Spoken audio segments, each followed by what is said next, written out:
ওহ কৌশিক, আস্তে আস্তে চালা, আমি পড়ে যাবো তো। আর কত আস্তে চালাবো?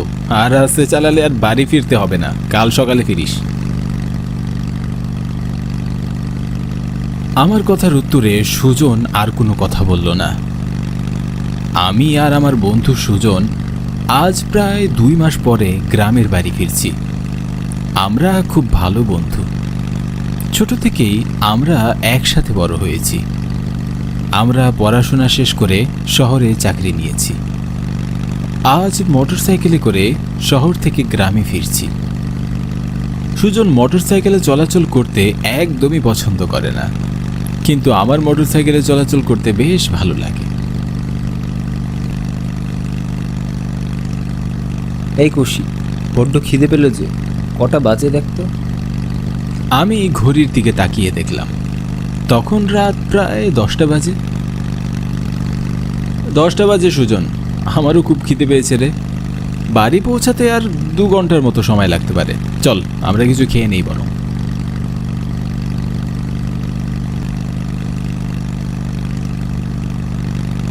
আমরা আশেপাশে তাকাতেই পরিবেশটা খুব অচেনা মনে হলো। আমাদের গ্রামে যেতে এমন রাস্তা বা পরিবেশ আছে তা আমার জানা ছিল না। আমি কিছুটা অবাক হয়ে বললাম, এই সুজন, আমরা ভুল রাস্তায় এলাম না তো? দেখ তো, মনে হচ্ছে এই রাস্তায় আমরা এর আগে তো কখনো আসিনি। না না কৌশিক, ভুল রাস্তায় আমরা কেন আসবো? আমরা তো আমাদের গ্রামের রাস্তা চিনি। অমাবস্যার রাত, 2 হাত সামনে কি আছে তাও তো ঠিক মতো দেখা যাচ্ছে না, তাই হয়তো তুই রাস্তা চিনতে পারছিস না। আর শোন, এত চিন্তা করতে হবে না।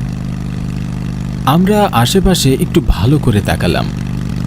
শুধু গাছপালা আর ঝিঝি পোকা ছাড়া আশেপাশে তেমন কিছুই দেখা যাচ্ছে না।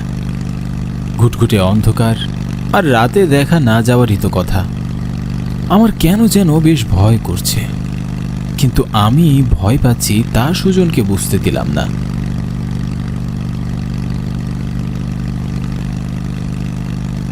তখনই অনেকটা দূরে একটা গ্রাম্য খাবারের হোটেল আমরা দেখতে পাই।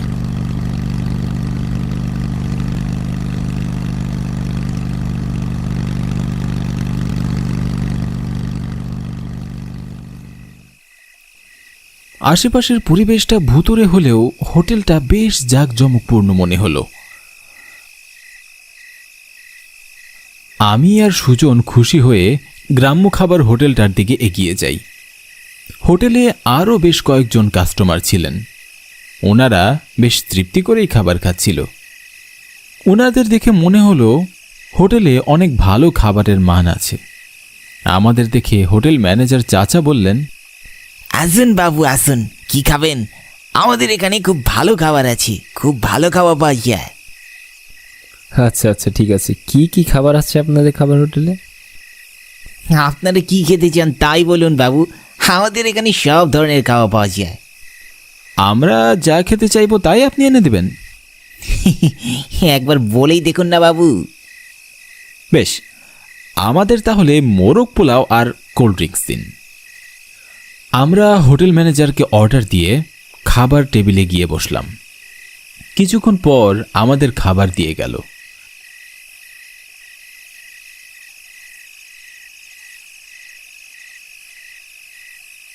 খাবারগুলো সত্যিই খুব মজার ছিল। আমি এর আগে কখনো জীবনে এত মজার খাবার খাইনি। আমি আর সুজন বেশ তৃপ্তি করে খাবার খেলাম। খাবার খাওয়া শেষ করে আমরা হোটেল ম্যানেজারকে বিল দিতে গেলাম। চাচা, তাহলে বিল কত হয়েছে? কত টাকা দেব? আপনাদের কোনো টাকা দিতে হবে না সাহেব। হোটেল ম্যানেজার খুব গম্ভীর হয়ে কথাটা বললেন। ম্যানেজারের কথা শুনে আমি আর সুজন দুজনই খুব অবাক হয়ে গেলাম। আমি কৌতূহলী হয়ে বললাম, টাকা দিতে হবে না? কিন্তু কেন? আপনি তো আমাদের কোনো আত্মীয় নন কিংবা পূর্ব পরিচিত নন, তাহলে টাকা কেন দিতে হবে না? কারণ কারো মৃত্যুর আগে আমরা তাদের ফ্রিতেই খাবার খাওয়াই, এটাই আমাদের হোটেলের নিয়ম। মৃত্যুর আগে মানে? আপনার কথার মাথা মুন্ডু কিছুই তো বুঝতে পারছি না। কার মৃত্যু? আপনাদের মৃত্যু বাবু। লোকটার আবোল তাবোল কথা শুনে আমি আর সুজন দুজনই অবাক হয়ে যাই। সেই সাথে লোকটার কুৎসিত হাসি খুবই বিরক্তিকর লাগছিল। কি বাবু, আমার কত বিশ্বাস হচ্ছে না বুঝি। আমার আর লোকটার সাথে কথা বলতে ইচ্ছা করছিল না, কিন্তু তাও বিরক্ত হয়ে বললাম, আচ্ছা শুনুন, মিঠাপুর গ্রাম যাবার সংক্ষিপ্ত কোনো পথ আছে? আর থাকলে সেটা কোন দিকে? হোটেল ম্যানেজার আমার কথার কোনো উত্তর দিল না, আমাদের দিকে তাকিয়ে শুধু মুচকি হাসতে লাগলো। ব্যাপারটা আমার কাছে খুবই অদ্ভুত মনে হলো। আমি আবারও বললাম, আসলে চাচা, আমাবস্যার রাত তো, তাই এই অন্ধকার পথঘাট ভালো করে দেখা যাচ্ছে না, আর তার জন্যই আমরা এই পথে হারিয়ে এই হোটেলে চলে এসেছি। আপনি যদি আমাদের একটু রাস্তাটা দেখিয়ে দিতেন তাহলে আমরা তাড়াতাড়ি বাড়ি ফিরতে পারতাম। এত তারা কিসের বাবু, মাত্রই তো এলেন। এখানে সবাই আসে নিজ ইচ্ছায়, কিন্তু আসার পর আর ফিরে যেতে পারে না। এই হোটেলে আসা যায়, কিন্তু এই হোটেল থেকে ফিরে যাওয়া যায় না, কারণ ফিরে যাওয়ার কোনো রাস্তাই তো আপনারা পাবেন না। হোটেল ম্যানেজারের এমন অদ্ভুত অদ্ভুত কথা শুনে আমার আর সুজনের ওনাকে পাগল মনে হলো। আরে চাচা, আপনি সেই কখন থেকে আবোল তাবোল কথা বলেই যাচ্ছেন। আপনি মিঠাপুর গ্রামের রাস্তা না চিনলে বলুন যে চিনেন না। এত আজব আজব ধাঁধার মতো কথা বলছেন কেন? খুশি, আমার মনে হয় লোকটা পাগল, চল অন্য কাউকে জিজ্ঞেস করি। আমরা হোটেলের ভিতর তাকিয়ে দেখলাম, হঠাৎ হোটেলের ভিতর থেকে সব কাস্টমার উধাও হয়ে গেল। আমরা আরো বেশি অবাক হলাম। ব্যাপারটা কি হলো আমরা বুঝতেই পারছিলাম না। ব্যাপারটা হোটেল ম্যানেজারকে জিজ্ঞাসা করার জন্য পিছনে ঘুরে তাকিয়ে আমরা কাউকেই দেখতে পেলাম না। হোটেল ম্যানেজার উধাও হয়ে গেল। আমরা খুব ভয় পেয়ে যাই, বুকের ভেতরটা কেমন ধুকবুক করে কাঁপছে। খুশি, সবাই কোথায় গেল বলতো? আমার খুব ভয় হচ্ছে। চল, টাকা দিতে হবে না, আমরা এখান থেকে তাড়াতাড়ি চলে যাই। এমন ভুতুরে কাণ্ড দেখে ভয়ে আমার হাত পা কাঁপছিল। আমি আর এক মুহূর্ত সেখানে স্থির দাঁড়িয়ে থাকতে পারলাম না। টাকা না দিয়ে হোটেল থেকে বাইরে বের হয়ে যাই। হোটেল থেকে বাইরে বের হয়ে এসে আমরা আমাদের মোটরসাইকেলটি সেখানে আর দেখতে পেলাম না।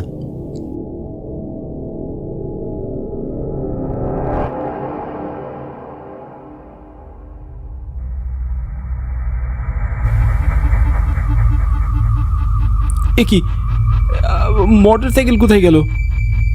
এসব কি হচ্ছে? আমার স্পষ্ট মনে আছে আমি মোটরসাইকেলটি এখানেই রেখেছিলাম। এখানে দাঁড়িয়ে থাকতে আমার খুব ভয় হচ্ছে। চল, আমরা আশেপাশে মোটরসাইকেলটা খুঁজে দেখি। আমরা সেখানে দাঁড়িয়ে আর সময় নষ্ট না করে আশেপাশে আমাদের মোটরসাইকেলটি খুঁজতে লাগলাম, কিন্তু আমাদের মোটরসাইকেলটি খুঁজে পাচ্ছিলাম না। সময় যত যাচ্ছে আমাদের ভিতরের ভয়টা তত বেশি বাড়ছে। একটা সময় আমরা বিকট একটা হাসির শব্দ শুনতে পাই, কিন্তু আমরা আশেপাশে কাউকেই দেখতে পাই না।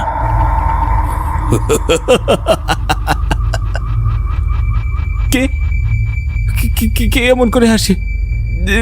সুজন, আশেপাশে তো কাউকেই দেখতে পাচ্ছি না। কৌশিক, আমার খুব ভয় করছে। আমার মনে হয় আমাদের এখানে আর থাকা উচিত হবে না। চল এক্ষুনি এখান থেকে দৌড়ে পালাই। ভয়ে আমরা সেখান থেকে দৌড়ে পালাচ্ছিলাম। অন্ধকারে পথঘাট কিছুই ভালো করে দেখা যাচ্ছে না। অনেক দূর থেকে ভেসে আসা ভয়ঙ্কর শব্দ আমরা আমাদের কানে শুনতে পাই। আমাদের মনের ভিতর কু ডাক ডাকছিল, ভয়ে পুরো শরীর কাঁপছিল। আমরা না থেমে ছুটে চললাম, কিন্তু অদ্ভুতভাবে বারবার ঘুরে ফিরে আমরা সেই একই খাবার হোটেলের সামনে চলে আসছিলাম। আমরা বুঝতে পারলাম আমাদের সাথে মায়াবী কিছু ঘটছে, কিন্তু ঠিক কেন যেন তা বুঝতে পারছিলাম না। সুজন, আমাদের সাথে এমনটা হচ্ছে কেন রে? বারবার ঘুরে ফিরে আমরা সেই একই হোটেলের সামনে চলে আসছি। হ্যাঁ, আমার খুব ভয় করছে রে। তখন আমাদের সামনে হঠাৎ করেই হোটেলের ম্যানেজার চাচা আর হোটেলে কাস্টমার যারা আমাদের সাথে খাবার খাচ্ছিল তারা চলে আসলো, আর হা হা হু হু শব্দ করে জোরে জোরে হাসতে লাগলো। তাদের এমন ভয়ঙ্কর হাসি দেখে খুব অবাক হয়ে গেলাম। এমন করে আবার কেউ হাসে নাকি? আরে চাচা, আপনি এমন করে হাসছেন কেন? দেখছেন আমরা ভয় পাচ্ছি, তার উপর মায়া জালে আটকে গেছি। আর এমন বিপদের সময় আপনি আমাদের সাহায্য না করে হাসছেন। কারণ এই মায়াজাল গোলক দাদা সবই আমরা ছড়িয়ে রেখেছি। আমরা কেউ এখন আর বেঁচে নেই, তাই আমরা তোমাদেরকেও বেঁচে থাকতে দিব না। আমাদের খুব পিপাসা পেয়েছে, তাই আমরা তোমাদের রক্ত চুষে খাবো। এ কথা বলেই তারা ভয়ঙ্কর প্রেতাত্মাতে পরিণত হয়। যেমন বিকট শব্দে বিশ্রী সুরে তাদের হাসি ছিল, তেমনি দেখতে তাদের প্রচণ্ড ভয়ঙ্কর ছিল। দাঁতগুলো অনেক বড় বড়, রাক্ষসের মতো ছিল। হাতের নখগুলো রক্তমাখা, দেখে মনে হচ্ছে কিছুক্ষণ আগেই ওরা কারো বুক চিরে খেয়ে এসেছে। পুরো শরীরে রক্তমাখা, আর ওদের চোখ দিয়েও রক্ত ঝরে পড়ছে। তাদের এভাবে দেখে ভয়ে সুজন জ্ঞান হারিয়ে ফেলে। আমি কি করব তা বুঝে ওঠার আগে প্রেতাত্মাগুলো আমার দিকে এগিয়ে আসছিল। ভয়ে আমার হাত পা থরথর করে কাঁপছিল। সৃষ্টিকর্তার নাম স্মরণ করা ছাড়া আমার আর কোনো উপায় ছিল না। একটা প্রেতাত্মা আমার কাছে এসে তার ধারালো নখ দিয়ে আমার গলা চেপে ধরল। তারপর আর কোনো কিছু আমার মনে নেই।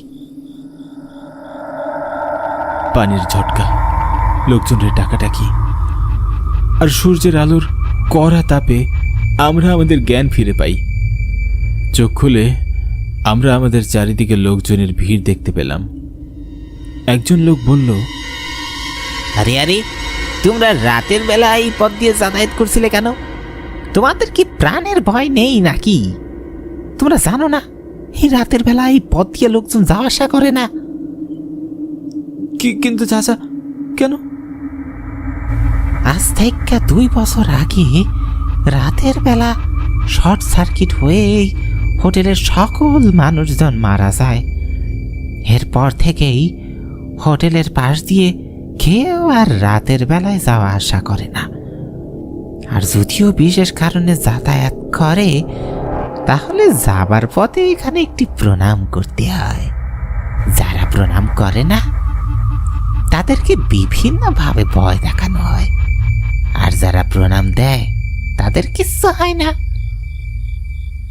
তারপর আমরা ভালো করে লক্ষ্য করে দেখলাম সেখানে কোনো হোটেল নেই।